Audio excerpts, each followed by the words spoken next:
Müştəri tiplərinin tanınması, fərdi yanaşma taktikaları 5-ci dərsimiz. Ümumiyyətlə, müştəri tipləri yazışmada çox fərqlidir. Yəni, kol bir var ki, biz bilirik ki, satış fərqlidir də. Üzbəüz satış var, kolla satış var, soyuq satış deyilir ona. Bir də var mesajlaşma, chatlaşma üzərindən satış. Chatlaşma üzərindən satışı mən əsasən 8 tipə bölmüşəm. Yaşadığım təcrübələrini. Belə deyək də, 100 nəfərin 97-si, 98-i bu 8 tipə uyğun gəlir. Qalan 1-2 nəfər ola bilər ki, həmən şəxsin insanın belə bu tipə uyğun gəlməyiblər. O da ki, belə deyək də, şablon insan deyil, tam fərqlidir, biraz ola bilər. Nəsə bir əqli problem ola bilər, nəsə bir ruhi problem ola bilər, psixoloji problem ola bilər. Onlara biz təbii ki, danışdığımız kimi tam fərdi yanaşırıq. Zaten hamıya fərdi yanaşırıq, onlara xüsusi bir fərdi yanaşırıq. Bu öz yerində. 8 müştəri tipinə bölmüşük və nəzəriyyədə də yazdığım kimi, hər bir müştəri tipi fərqli ehtiyac, xarakter və gözləntilərə sahibdir. Ona görə də hər müştəriyə eyni cür yanaşmaq effektiv olmaz. Əgər müştəriləri düzgün tanısanız, onlarla əlaqəni gücləndirə bilərsiniz, satış ehtimalınız artar və müştərilərin davamlılığını təmin edə bilərik. Yəni, loyallıq yaranar, davamlı təkrar müştəriyə çevrilər. Gəlin uzatmayaq, keçək birbaşa müştəri tiplərinə və onları kateqoriyaya bölmüşəm və dəyərləndirək. Haqqında danışalım. Müştəri tipləri və xüsusiyyətləri. Birinci, ən məşhur tiplərdən biri maraqlanan müştəri tipidir. Bu tip müştərilər məhsul və xidmətlərlə bağlı ilkin məlumat istəyirlər. Çox vaxt ümumi məlumat soruşurlar, alışa hazır olmaya bilərlər. Yəni, bu nə deməkdir? Yəni, ən həssas mövzulardan biridir. Bizneslər burada yanlış qərarlar verir. Nəyə görə yanlış qərarlar verir? Çünki bir düşüncə var, ciddi alıcı gələr alardı. O qədər sual verməz və yaxud da nə bilim, yormaz falan. Yəni, bu yanlış düşüncədir.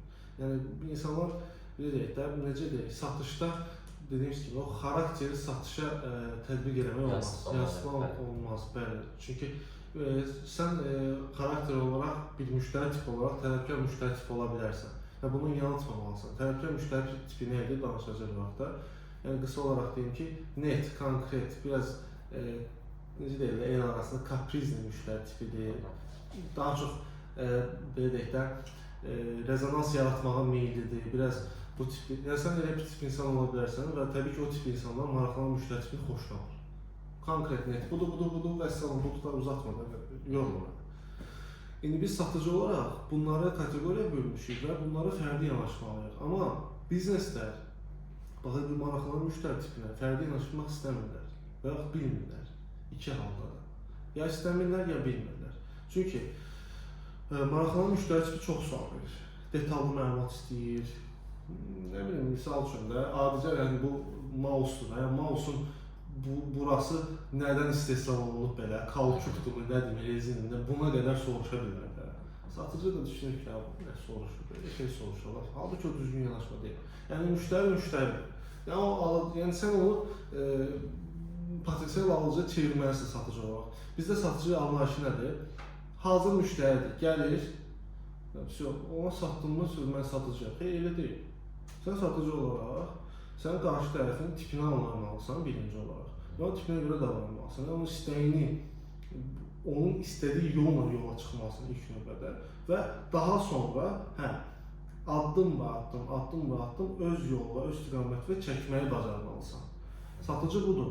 Yoxsa hazır müştəriyə bir söz var, nənən də satar. Yəni, hazır müştəri adam gəlib, beyində qoyub ki, mən bunu almaq istəyirəm, gəlir mənə satdım, getər, özünə fəxr ki, mən satım. Okey, fəxr eləsə, söhbət buradan getmir. Burada sözümüz odur ki, yəni bu kifayət deyil, bu ümumiyyətlə kifayət deyil, heç kifayət deyil. Bunu hamı bacarır, Buna nə lazımdır? Biraz yüngülvari təqdimat lazımdır. Adam gəlib məhsul almalı, məhsul biraz haqqında danışdın falan. Bu satış deyil. Ya sən bu məhsul haqqında danışırsan, sən satış edirsən demək. Bu təqdimat edirsən demək. Satış sonra başlayır. Təqdimatı çox adam bacarır. Təqdimat eləmək nə var ki? Belə baxın, toplum olaraq təqdimat eləmək çox rahatdır. Amma satış eləmək, qarşı tərəfi tanımaq, qarşı tərəfin nə istədiyini aşkarlamaq tez bir zamanda, onu da yormadan. Bu artıq İşin gəlisi məsələsi. Hər kəsin işi deyil. Yəni, bizim də məqsədimiz bunları bu xırdalıqları vurğulamaqdır. Eyni də bax, maraqlanan müştəri tipi. Misal çəkək.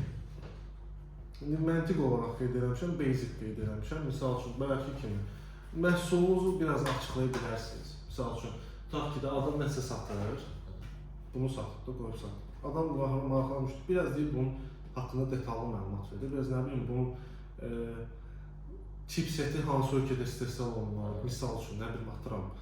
Kameranın lensi, düzdür, o da o qədər də sual vermirlər, misal üçün deyirəm, maraq üçün. Kameranın lensinin materialı nədir, matritsası neçə milyon piksel var, nə. Bu, satıcılar bu kimi müştərilərə qeyri-ciddi yanaşırlar. Beləliklə də o müştəri itirirlər. Sən itirirsən, mütləq ki, başqası qazanacaq. Aynen. Yəni, bizim məqsədimiz nədir? Hamıya satmaqdır. Sən bu dükkanı açmışsan, bu biznesi açmışsansa, hamıya satmalısan, hamıya xitab eləməyi bacarmalısan. Bunu eləmir. Biz başlayıq kateqoriya bölməyə, 8 müştəri tipi var, bunun 7-sini ignor elədim, bir dənə. Demək odur ki, yəni təxmini riyazi hesablamalardan 90% müştərisindən 100% müştərinin 90%-ni sən ignor edirsən, 10%-nə satırsan, da nə oldu, sən nə qazanırsın?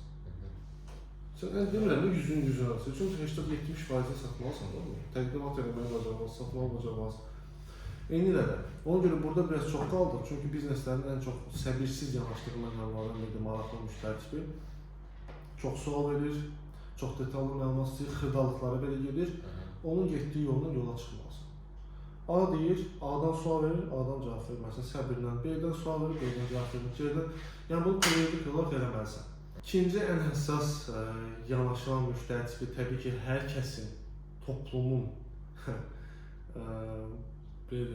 xoşuna gəlmədiyi deməyək, yəni çətinliklər yaşadığı müştəri tipi qiymətə həssas, etirazçı müştəri tipi.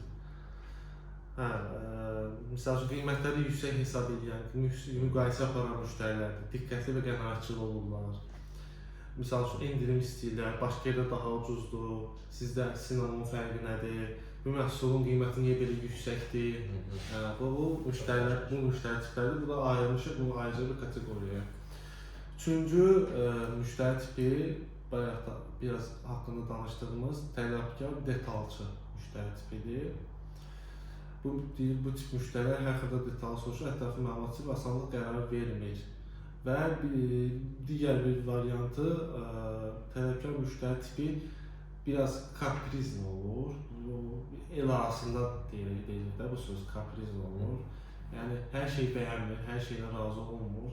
Biz gərək satıcı tam olaraq keçsin onun yoluna keçsin və ancaq da onun yoluna davam edəsin. Daha ki, normalda tələbkar müştəri tipləri loyal müştəri tipləri olur. Misal üçün, nəyə görə? O kaprizli olduğunu bilir, tələbkar olduğunu bilir və qarşı tərəfdə onun bu tələblərini yerinə yetirdikdən sonra, onu tam olaraq əmin olduqdan və gördükdən sonra o olur loyal, sadiq müştəri. O yəni davamlı müştəri. Yəni, amma onu loyallığa gətirmək bir sürü can qoymaq lazımdır. Düzdür, bu da adamına görə dəyişir təbii ki, adamın yaşadığı həyat tərzinə, çətinliklərə və s. görə. Dediyim kimi, ən sadiq müştəri tipidir. Ən sadiq müştərisi, onu sadiqliyə gətirmək üçün böyük bir can qoymalısın. Bir növ belə də, münasibətlərə baxandan qadın-kişi münasibətlərə, tutaq ki, qadın tələbkar müştəri tipi kimi yanaşsaq, tutaq ki, bir kişi ona konkret hər şeyi sübut eləməli, hər şeyi ortaya qoymalı, buna bir zaman lazımdır, bəlkə də aylar, illər lazımdır ki, ondan sonra tam sadiqliyini eləyib ki, qazanmış olur. Burada da yenilən, bu tələbkar müştəri tipində də sabahçı misal üçün həmişə gəlib səndən alacaq. Həmişə gəlib səndən alacaq. Yəni sən tutaq ki, telefon satırsan, gəlib kondisioner alsa da belə yenə gəlib səndən məsləhət alacaq. Çünki o artıq bilir ki, sən o kaprizlərinə, onun tələblərini yerinə yetirmirsən, onun tələblərinə uyğun davranırsan, o artıq sənə sadiqdir. Burada elə qərarsız müştəri tipi var, adından məlum olduğu kimi bir neçə variant arasında seçim etməkdə çətinlik çəkir, onlara qərar vermək üçün motivasiya lazımdır. Adından da məlum olduğu kimi, misal üçün, hansı modeli tövsiyə edilisi telefonla danışdıq elə. Mənə uyğun xidmət hansı daha faydalı olar, daha yaxşı olar? Məsələn, seçim etməkdə çətinlik çəkirəm, məsləhətiniz nədir? Yəni, bunlarla davranmaq o qədər çətin deyil açığı bu şəxslərlə. Burada bir məsələ nədir? Burada bir məsələ odur ki,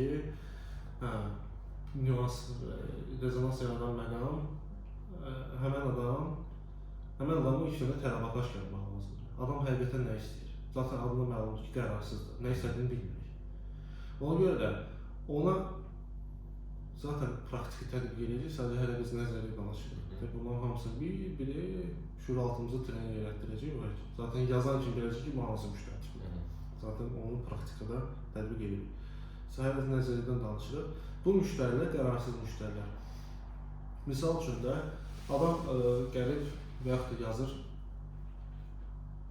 bunu istəyirəm, sonra da o birisini göndərir, başqa postu göndərir, sonra o birisini göndərir, satıcı da çaşbaş qalır, onun özü də çaşbaş qalır. Yəni bu momentdə satıcı nə etməlidir? Satıcı həm təklifini etməlidir. Deyək ki, bir təklif atıldı, bir dənə sual verməlidir. Bir təklif atıldı, bir dənə sual verməlidir. Sual nə olmalıdır? Tələbat aşkarlamaq. Misal üçün, qərarsız müştəri tipi biraz da səbirsiz olur. Necə səbirsiz olur? Misal üçün, mən sənə bunu göndərirəm telefonu, deyirəm ki, bunu bəyənmişəm, dalına bunu göndərirəm, bu satıcı çaşbaş qalır, zaten alıcının özü də çaşbaşdır. Satıcı hər bir məhsul haqqında sadəcə məlumat verməlidir, onun istəkləri üçün. Məlumat verməlidir, ikisi haqqında da və nə etməlidir? Bir dənə sual olmalıdır. Siz bu telefonu misal üçün Hansı məqsəd üçün məsələn? Hansı məqsəd üçün? Yəni gündəlik istifadə üçünmü, oyun mu oynayacaqsınız, misal üçün? Şəkil videonu çəkəcəksiniz. Şəkil videonu çəkəcəksiniz. Yəni bu sualları part-apart göndərmək olmaz. Mən onu demək istəyirəm. Burada açıq bir dənə məqam budur. Bu sualları part-apart göndərmək olmaz. Yəni oyun oynayacaqsınız, şəkil video çəkəcəksiniz, nə bilim, nə edəcəksiniz, render edəcəksiniz, nə edəcəksiniz. Bu sualları part-apart göndərmək olmaz. Bu sualları necə göndərilir? Deyirik ki, mən sizi tələsməyim, mən sizi seçim edəcək, köməkli göstərəcəm. Tam bir dənə məhsul göndərdik. Qısa məlumat veririk, çox qısa, 2-3 cümlə ilə. Altdan bir dənə sual. Siz telefonu ofis şəraitində məsələn işlədəcəksiniz, yoxsa gündəlik işlədəcəksiniz, iş üçün mü alırsınız? Bu sualların birini tap getdi. Təzədən nəsə post göndərəcək, təzədən bir dənə post, nəsə onun haqqında məlumat və yaxud da tap bir dənə sual. Siz telefonu misal üçün ekranın ölçüsü nə qədər olsun istəyirsiniz, böyük olsun, kiçik olsun. Yəni bu sualları arda-arda birdən bir arada vermək olmaz. Zaten o çaşbaşdır. Yəni sən bu sualları verəndən sonra o zaten çaşbaş qalacaq. Yəni demək istəyirəm ki, burada gözü çox xırdalıqlar var. Yəni biraz belə baxanda çətin gəlir, halbuki çətin deyil. Zaten hər şey çətindir, bilməyənlər. Biləndən sonra yaşa rahatdır. Zaten beynimizin şuuraltımızı trening edəcək. Burada adaptasiya olmaq üçün. Nəysə, çox üstündə qalmıram. Zaten praktik edəcəyik. Məlumatlandırıcı müştəri tipi var. Bu müştərilər çox detallı və əsaslandırılmış məlumat gözləyirlər. Əsaslandırılmış. Misal üçün, burada nə rol oynayır? Məhsulun keyfiyyəti barədə ətraflı məlumat var. Misal üçün, məntiq olaraq. Yəni, məhsulun keyfiyyətinə sertifikatı varmı, keyfiyyəti, bu adama elə ki, bir növ təsdiq eləmək lazımdır ki, bu məhsul həqiqətən keyfiyyətlidir və onun istədiyi kimidir. Yəni, belə bir ayrıca bir müştəri tipi var. Misal üçün, istifadəçi rəylərini oxuya bilərəmmi? Testimonial istəyir. Yəni, kimsə istifadə edib buna razı qalıbmı? Məsələn, bu tip müştəri, hətta çox insanlar bu tipdəndir, məlumatla araşdırıcı müştəri tipi. Sertifikat və keyfiyyət sənədləri təqdim edə bilərsinizmi? Misal üçün, bunları istəyir. Yəni, belə deyək də, bu da harası kapriz, bu da kapriz demək olmaz, bu sadəcə dəlil istəyir də. Adam dəlil istəyir. Deyir ki, mənə göstər, görüm, bunu kim istifadə edib, razı qalıbmı? Mənə göstər, görüm, məhsulun zəmanəti, sertifikatı falanı, filanı, nəyi var, mənim sağlığıma necə təsir göstərəcəyini, misal üçün də elə məhsullar var ki, elə suallar verə bilərlər. Və yaxud da telefon, misal üçün, bunun bataryası nədir, bu litiumdur, nədir, cibimə qoyacağım, cibimdə partlayacaq, bu nə olacaq? Birində görmüşdüm, misal üçün, müştəri kimi danışıram. Harasa görmüşdüm və telefonu qoymuşdu, cibimdə partlamışdı. Mən də ondan qorxuram. Kompüter almışam, misal üçün, kompüter durduğu yerdə bataryası pişib partlayıb. HQ modelidir, misal üçün də düzdür reklam getdi amma neysə. HQ modelidir. Hə, filan yəni bu adamı başa sal ki, yəni bu olur da. Bu olur. Daha doğrusu olur yox. Bu yəni nədən hansı səbəbdən qaynaqlanır? Yəni bateriya durduğu yerdə partlamır. Yəni bateriya partlasaydı, yəni bunu neçə vaxt istifadə edirsən, elə o vaxt partlayardı da. Bu zavoddan çıxanda knopdan basan kimi partlayardı. Test müddətində. Yəni bu müddət keçəndən sonra partlayıbsa, demək ki, bunun kənar təsir var. Sumu düşür ora, sumu dəyir ora. Yəni bunu dediyim kimi bu adamlara araşdırıcı müştəri tipidir. Bu adamları biraz bu formada xırdalamaq lazımdır. Bizim bizneslərdə nə edir? Təbii ki, eləmir. Eləmir. Yəni bizim bizneslər istəyir ki, qardaş, gəlsin, bunu istəyirəm, filan kəs, satıcı gəldi, bunu, filan kəs, belə bir bəy, xanım, kimdirsə, bu belə getdi, ödəyiş orada, sonra deyirlər ki, mən satıcıyam. Abi satıcı deyil, o, yəni biz yenə deyirəm, o bir el arasında bir söz var, bunu nənəm deyir. O satıcı, onu hamı edir. Məsələ ki, yenə mən insanları ittiham eləmək istəmirəm. Təbii ki, burada məqsədimiz o deyil, biz öyrənirik. Sadəcə real situasiyada nümunə gətirirəm ki, yəni satıcı olmaq, yəni o şeyləri hazır müştəriyə satmaqla kifayətlənmirik. Yəni bu kimi, hələ bu müştəri tipləri, dediyim müştəri tipləri sırf yazışma aiddir. Üzbözdə, kolda o biraz fərqlənir. Bizim sahəmiz ola deyil, bizim sahəmiz sırf yazışma üzərindəndir. Zaten praktik edəcəyik, davam edək. Rəqib yönündə müqayisə edən müştəri tipi var. Düzü biraz çox oldu, çaş-baş qaldıq. Nə yazır? Başqa şirkətlərin təklifləri müqayisə aparır, alternativləri analiz edir. Başqa şirkətdə belə bir təklif gördüm, fərqiniz nədədir? Niyə məhsulunuzu digərlərindən üstün tutmalıyıq? Sizin qiymətləriniz daha yüksəkdir. Yəni, müqayisə edən müştəri tipinə də indi nə təklif edəcəyini, necə təklif edəcəyik, bunu praktikada mən açar ifadə verəcəm, bunu biz əzbərləməyəcəyik, bunu biz başa düşəcəyik və tədqiq edəcəyik. Davam edək, qalmayaq çox. Səbirsiz müştəri tipi var, sürətli cavab operativ xidmət istəyirlər. Düzdür, bu səbirsiz müştəri tipi yəni o qədər də çox deyil, amma var. Məsələn, mən nəyə görə sıralamışam? Məşhurluğuna görə sıralamışam, 1-dən 8-ə qədər. Səbirsiz müştəri tipi sürətli cavab operativ xidmət istəyir. Zəhmət olmasa tez cavab verin, tələsəm. Olur. Başımıza gəlir. Çatdırılma edirsən, deyirsən ki, misal üçün sabaha alınır da, deyir, məsələn, bugünə eləyə bilərsiniz, bugün istəyirəm, bugün. Səbirsiz müştəri tipidir. Çatdırma neçə dəqiqə baş tutur, çatdırma neçə dəqiqə baş tutmasını belə soruşur, səbirsiz müştəri tipidir. Yəni, tələsdirir. Təkcə çatdırma ilə bağlı yox, ümumiyyətlə hər bir şey görə. Məlumat almaq istəyəndə də, hətta elə insan da var ki, istəyir ki, onun tələbatını tez aşkarlansın. Necə? Misal üçün, tutaq ki, elektronikadan danışdıq. Nə bilim, dərman sektorundan girək. Misal üçün, gəlir aptekə, əczacı orada sual verir ki, məsələn, başım ağrıyır falan filan. Əczacı da düşünür ki, əczacı da indi düzdür, reseptsiz, misal üçün, reseptli dərman sata bilməz də, həkim təyinatı olmalı, reseptsiz bir şey satır. Bir əczacı da soruşur ki, neçə yaşınız var falan filan. İyiysən mənim yaşımı, bir şey ver çıxım yedim. Yəni, səbirsiz müştəridir.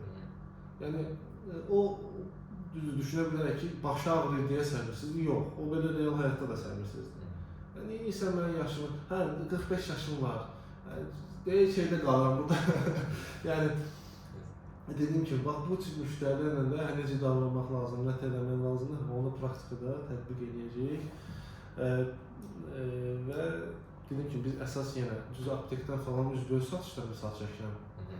Amma biz bunu çatda tətbiq edəcəyik, bizimki çatdır.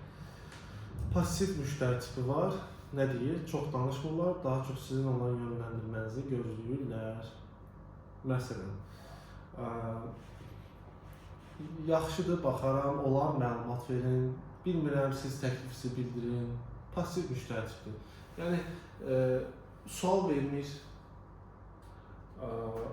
Ancaq belə deyək də, oturur, qarşı tərəfdən gözləyir. Sən hansı məsləhət görürsən məsələn? Hansı, misal üçün də, oturur qarşı sual vermir, yəni. Təklif göndərsən, yox, bu olmaz. Misal üçün, o adama sual versən ki, siz hansı məhsulla falan filan, sualı geri dönüş edir. Gözləyir. Sən təklif və mən aralarından seçim. Pasiv müştəri. Göndərməlisən. Yəni orada da ki, necə, yəni belə deyim də, orada da çox çətin bir situasiyadır. Yəni sırf nəzəri tərəfdən yox. Yəni real həyat situasiyası tərəfindən baxsaq, çətin bir situasiyadır. Təsəvvür ki, adam heç bir data vermir, heç bir məlumat vermir və heç bir məlumat vermədən qarşı tərəfdən istəyir ki, onun tələbata çıxarmasın. Və bu da olduqca çətindir. Yəni bu olduqca çətindir və satıcı nə etməlidir bu halda? Bir çox momentlərdə ən məşhur, tutaq ki, telefondan danışırıqsa, ən məşhur satılan, ən belə deyim, məşhur modellərdən bir neçəsini göndərə bilər və qeyd edirlər ki, bu məşhur modeldir, tələbat çoxdur bu modelə, insanlar məni bəyənir, neyir falan filan. İlk çıxdığı tarixdən etibarən bizim mağaza tərəfindən nə bilim 200 min ədəd satılıb, 100 min ədəd satılıb, belə sözlərlə, amma real da, yəni uydurma olmaz təbii ki, real ifadələrlə qarşı tərəfi hardasa tələbatını aşkarlamağa və nəyəsə razı salmağa tüklədirmişsə iqna edə bilər. Amma həmən o pasiv müştəri oturur və belə qarşıdan cavab gözləyir. Yəni belə, indi biz nə edəcəyik? Müştəri tiplərini bildik, anladıq, 8 müştəri tipi var. Biz yavaş-yavaş başlayacağıq tətbiq eləməyə, taktikalar verəcəm. Həmən taktikaları da biz yavaş-yavaş nümunə üzərindən, real situasiya üzərindən, hansı ki, əvvəl işlədiyimiz kimi tətbiq edəcəyik və real satışımızda da biləcəyik ki, kim hansı müştəri tipi və ona uyğun davranmağa başlayacaq. İşte bu qədər. Sağ ol.